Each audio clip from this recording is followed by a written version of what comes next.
It is 12:45 a.m. I'm tired, but so is being a college student. So we're going to do this completely natural. I'm a screw up, but that's what editing is for, right? Right? Right. I kind of sort of scrapped a lot of my previous script for this video because I don't roll that way necessarily. So let's do it from the top. Hi, my name is Eli. I'm also known as Glitch online. Glitch Zone to be exact. Put the links probably over here because there's more room.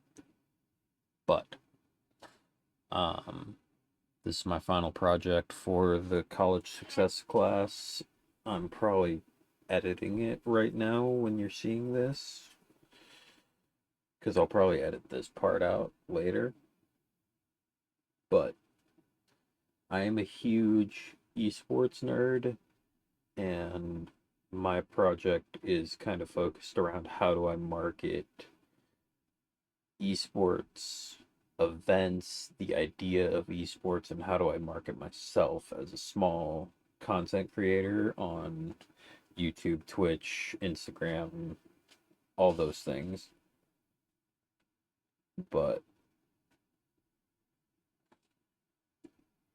like, I just got done maybe 15 minutes ago editing and putting together a short form content video to post on social media.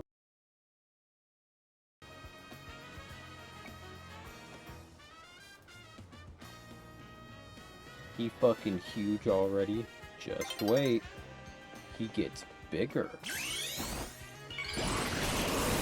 Fucking Jesus. Jesus fuck. You are huge. Literal fucking Apache helicopter.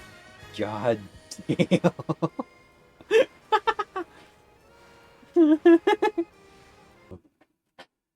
And one of the things I used there in posting short form content is hashtags, which have been around for a while.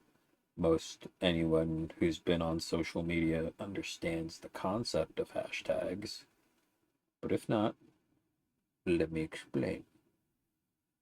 Hashtags commonly used to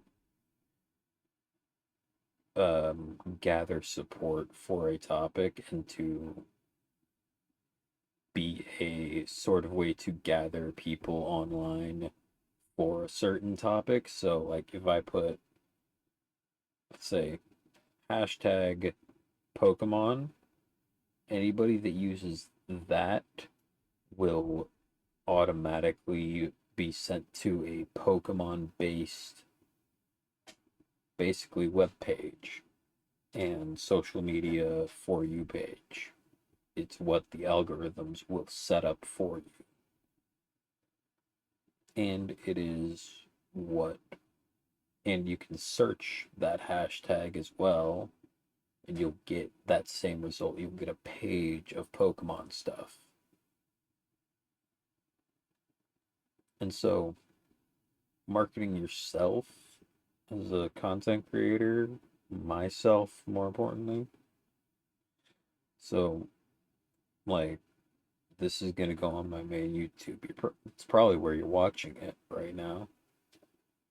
Um, all of my other social medias are at Glitch Zone, all of them. And if it's not specifically Glitch Zone as shown here, um, it's just a small variation, and looking up Glitch Zone will still get you to my page, most likely using this logo I present to you here. um, and see, that's another way of marketing is person to person, mouth to mouth sales, me telling you about this stuff. And there is there is a there's a term for it, and it's called market mavens. No. Market mavens are people that understand and know the market of a certain subject and draw people into that market by explaining to them how said markets work, which I am technically an esports market maven. Pause. So, hold it. Let me fix this camera angle a little bit more. Let's take a second. I have realized that I have screwed up in the video. I'm in the process of editing right now. I never explained what esports was. So, hopefully I can find graphics to explain all of this in editing. But we're going to put all the graphics here, right? And I'm going to explain to you what esports is. Esports is competitive video games. Competitive video game. Gaming. That's all it is. It's what esports is. It is the highest caliber of competition in said video game. So we've got things like Call of Duty, we've got things like Apex, League of Legends, Rocket League, and so many other esports. Warzone. Because for some reason, Call of Duty and Warzone are two different esports. They're actually separated for some reason. There's competitive multiplayer Call of Duty, and there's competitive Warzone, which is a battle royale. Which, hell, I didn't even talk about Fortnite. So, which was kind of the Kickstarter to the boom of esports since 2019. But anyways, those are games that involve esports. Now we get into the organizations. We're talking about Optic Gaming, FaZe, 100 Thieves. We're talking about Luminosity, Space Station, Rebellion. We're talking Envy, Evil Geniuses, Cloud9, Riyadh Falcons, and so many other G2. There's so many organizations that are composed of teams for separate esports. So, out of all the games that I listed off, I'm not going to find a graphic for that, am I? Oh well. Anyway, out of all the games that I listed off, right?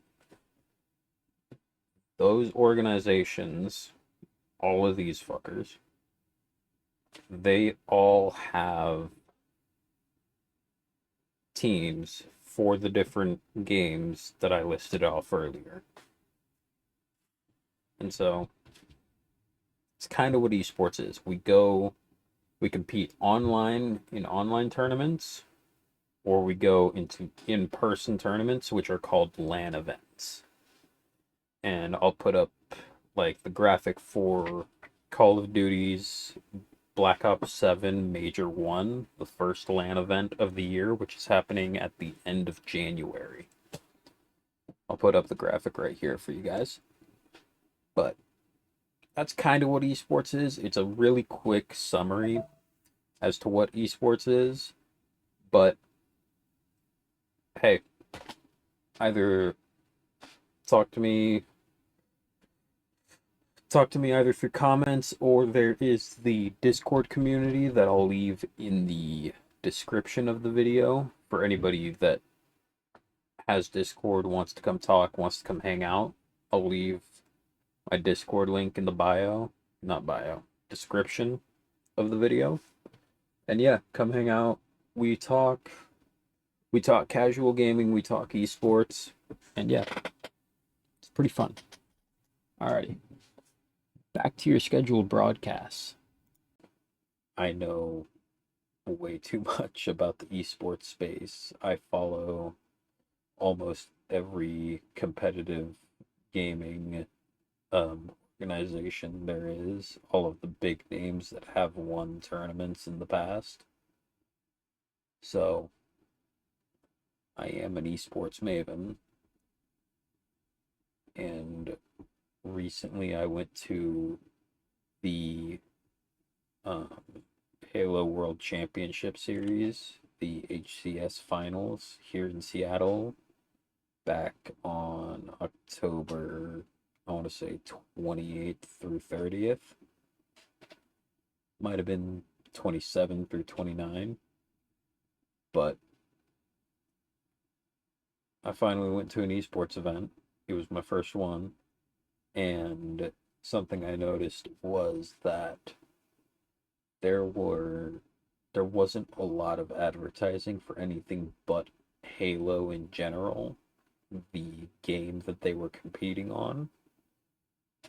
And so it started clicking in my head that a lot of esports content and more so marketing happens within the game itself and within the content that players make of that game.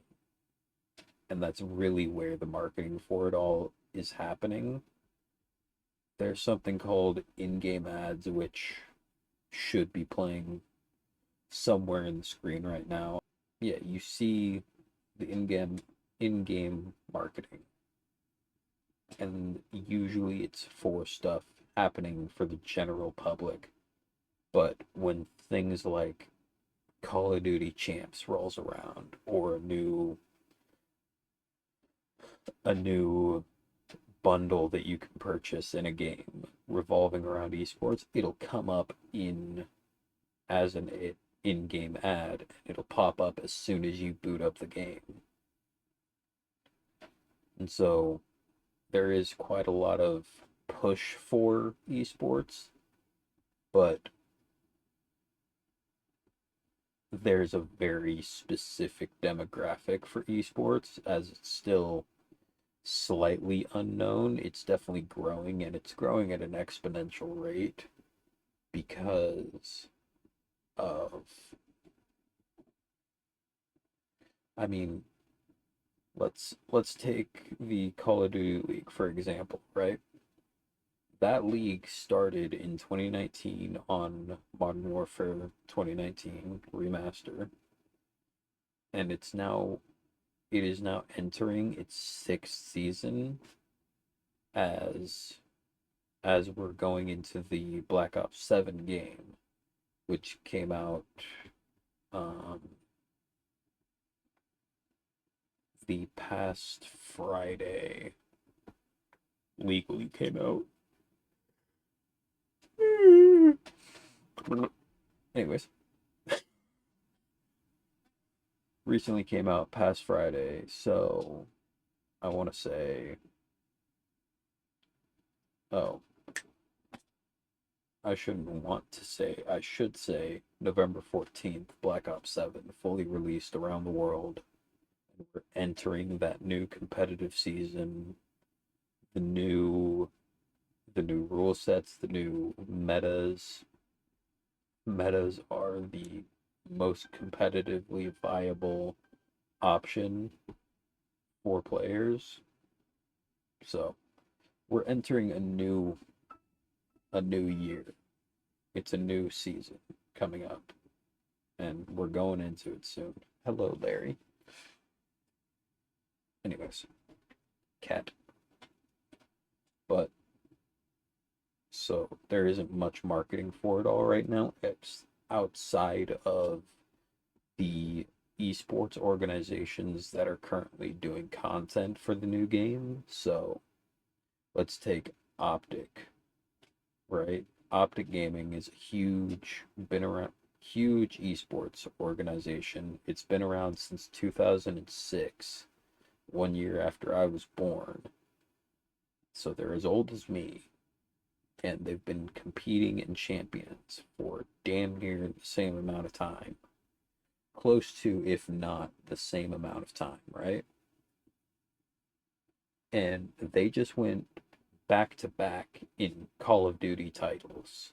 So for Modern Warfare 3 and Black Ops 6, Optic has won the World Championship for Call of Duty. And That's highly impressive. It's one of the first teams to ever do it in the current CDL era, Call of Duty League era. They are the first to do it, and they're looking forward to a three-peat, just like the Chiefs were a few years ago. But hopefully they don't get the season ruined, as I am a Optic fan. So hopefully we three-peat. But yeah, marketing for esports, it's a world of its own and it's still expanding. And so, in all honesty, I'm excited for it. I'm finding out that I'm learning a lot of new stuff in this scene that I didn't know before since 2019 and becoming a part of this scene, competing myself for 5 years, and this past year having worked in the background with organizations. It's an interesting scene, and I love it personally. Personally, I love it. I still, the rivalries like Optic Phase, Thieves, that rivalry is the pinnacle, honestly, in my view. There's, I don't know about a lot of you guys, but I've been seeing a lot of clips of Faker, a League of Legends pro, competing, who was competing in Korea about 2 weekends ago for T1 Esports. Just won his third back-to-back championship with the team. So esports is growing, whether we like it or not. Oop. And I think it's really interesting how it's growing, how the market is still expanding because the competitiveness of the newer generations and how much new generations are online, it's not going to stop growing anytime soon. Esports isn't going to stop growing anytime soon. We just have to watch it grow. And hopefully I'm part of that growth. And I think that esports marketing is still a growing phenomenon that is working towards growing to the size of the NFL, in my opinion. I think one day it will get there, and it's currently on the board for becoming an Olympic sport. They're thinking about it, they're testing it, they're seeing what happens when teams like these are made. We're seeing esports grow. And so, kind of to recap, since we're getting on the longer end of this video, a lot of esports marketing happens inside of the games on daily pop-ups. Whenever you log into the game, it'll pop up with something about a new pack or the next major event that's happening. So there's the in-game pop-ups, there's the work that the organizations themselves do to bring attention to the esports through content, through streaming, through ads. Optic, like I was saying, they're making a bunch of content on the new Call of Duty, and something they do throughout the year is they pair up with the MLB team, the Texas Rangers, to bring more awareness to the esports scene and expanding their growth through through partnerships like with the Rangers, with Oakley sunglasses,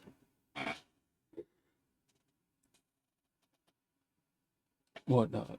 And when you go to events, it's like everybody in that area is there for the esports. So there's a lot of marketing for the game itself, because like announcements for the next game that's going to come out, there's demo testing for new games. At Halo World Championship, I play tested the new Halo Combat Evolved that's going to come out next year, which hopefully it is going to live up to the hype of getting